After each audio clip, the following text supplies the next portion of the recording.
Hi every one.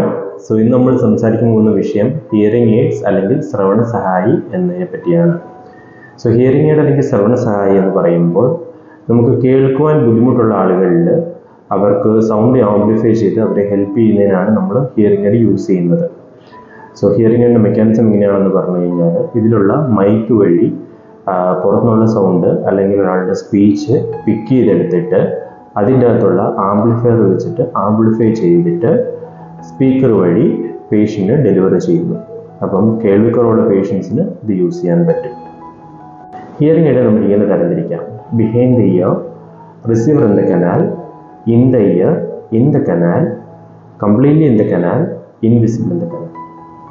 ആദ്യം behind the ear hearing aid എന്താണെന്ന് നമുക്ക് നോക്കാം. ബിഹൈൻഡ് ദ ഇയർ, ആ പേര് തന്നെയുണ്ട്, ചെവിയുടെ പുറകിൽ. അപ്പോൾ പേര് പറയുന്ന പോലെ തന്നെ ഈ ഹിയറിംഗ് എയ്ഡിൻ്റെ മെയിൻ ബോഡി ആയിട്ടുള്ള, അതായത് മൈക്രോഫോണും എല്ലാം അടങ്ങിയിട്ടുള്ള, ആംപ്ലിഫയർ എല്ലാം അടങ്ങിയിട്ടുള്ള മെയിൻ ബോഡി നമ്മുടെ ചെവിയുടെ പുറകിലാണ് സിറ്റുവേറ്റഡ് ആയിട്ടുള്ളത്. ഇത് ചെവിയിലോട്ട് ഡെലിവറി ചെയ്യുന്നത് ഇതുപോലത്തെ ടിപ്പ് അല്ലെങ്കിൽ ഇയർ മോൾഡ് വഴിയാണ്. ഓക്കെ, ഇതിലിപ്പോൾ ടിപ്പാണ്, ഇതല്ലാണ്ട് വേറൊരു ഇയർ മോൾഡ് എന്ന് പറഞ്ഞ ഒരു കാര്യം നമ്മൾ ചെയ്യാറുണ്ട്. ഇപ്പോൾ ഫോർ എക്സാമ്പിൾ, ഇപ്പോൾ ഹയർ ആയിട്ട് നല്ല രീതിയിൽ ലോസ് ഉള്ള പേഷ്യൻസ് ആണെങ്കിൽ നമ്മൾ അവരുടെ ചെവിയുടെ മെഷർമെൻ്റ് എടുത്തിട്ട് നമ്മൾ ഇയറിൻ്റെ മോൾഡ് ഉണ്ടാക്കാറുണ്ട്. അവർക്ക് ഫീഡ്ബാക്ക്, അതായത് പുറത്തുനിന്നുള്ള ഫീഡ്ബാക്ക് കുറയ്ക്കാനായിട്ടും അതിനൊക്കെ വേണ്ടിയാണ് നമ്മൾ യൂസ് ചെയ്യുന്നത്.